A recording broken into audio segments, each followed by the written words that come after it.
Joining us right now, we're going to talk to Johnny Holm, the Johnny Holm Band coming to St. Cloud for the Summertime by George celebration. Hey, thank you for giving me some of your time today. I greatly appreciate it. Well, thank you, Jim. I'll be glad to.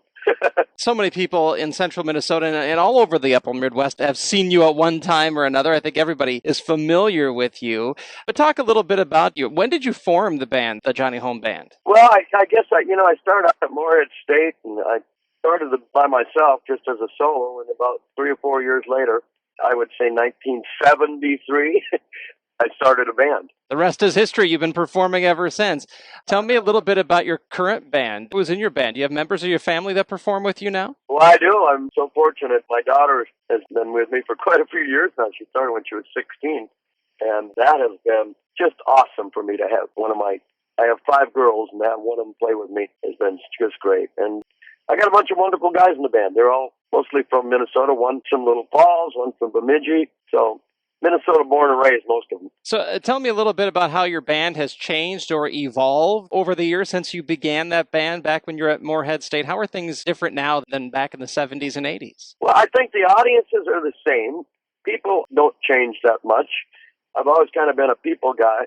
Musically, it's changed, and I think the reason I've been able to keep up is we've changed musically through the years. I think if I did the same stuff I did back in the late 70s, I probably wouldn't be playing right now. So we changed a lot through the years. Yeah, no doubt, Johnny. I mean, obviously, you're still wildly popular. I mean, longevity in the music business is hard to find or come by. And so clearly you've figured out how to master that and change and evolve over time and be as relevant today as you were back in the 70s and 80s. That's what I've tried to do. And like say at Lake George, that's always fun for me because it starts out with, a large sit-down audience where you can sort of entertain and do different things, kind of like I did when I played Valley Fair. And then usually the kids take over towards the last hour of that and, dance and go crazy.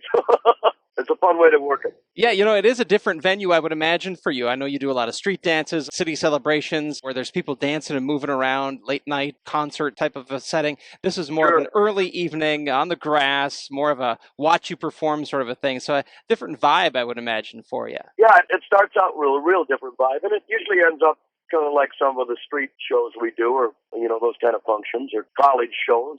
But it's a good combination and fun because there's all ages. There's little kids that are 6, 7, and grandmas and grandpas that are 80. So I love to play for those kind of situations. From what I understand, you have a new song called Minnesota Summer Nights. Have you released it, or is that out there? Tell me about that song. Yeah, we're getting it out there. I mean, it's a process, but yes, it was written by a guy who played with me back in the 80s down in Nashville, and we recorded it there. And yeah, I'm really proud of it. I love it. People seem to really like it. I found it online. I was able to listen to a little bit of it, and it's very catchy. It's a very nice song. I liked it a lot. So when you're here in town performing, will we have a chance to hear you perform that song live? I sure will. Yeah, we'll be doing it at Lake George. Yeah. Okay, very good. Talk a little bit about your schedule. Like, how many dates do you guys do every year in a course of a year? It's starting to get brutal right now. We have 19 shows in July.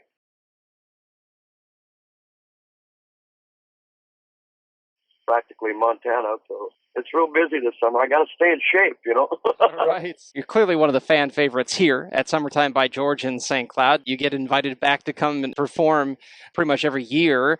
How long do you think that you're going to continue to do this and continue to do what you love into the foreseeable future? Well, I thought when I was 30 I wouldn't be able to continue it. We'll see.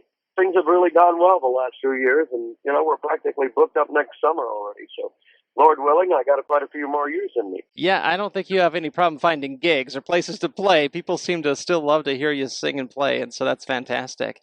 Hey, Johnny Holm, thank you again for some of your time today. I appreciate it, and we look forward to seeing you when you're in town here performing at Summertime by George. Well, Jim, thanks a lot. I appreciate it. Nice talking to you. The Johnny Holm Band will take the stage at 6:30 tonight. Founders of the Weekender of Song Songwriters Festival and co-hosts of the Open Mic Night at the local Blend, Adam Hammer and Dave Caffell, will be opening the show starting at 5 o'clock.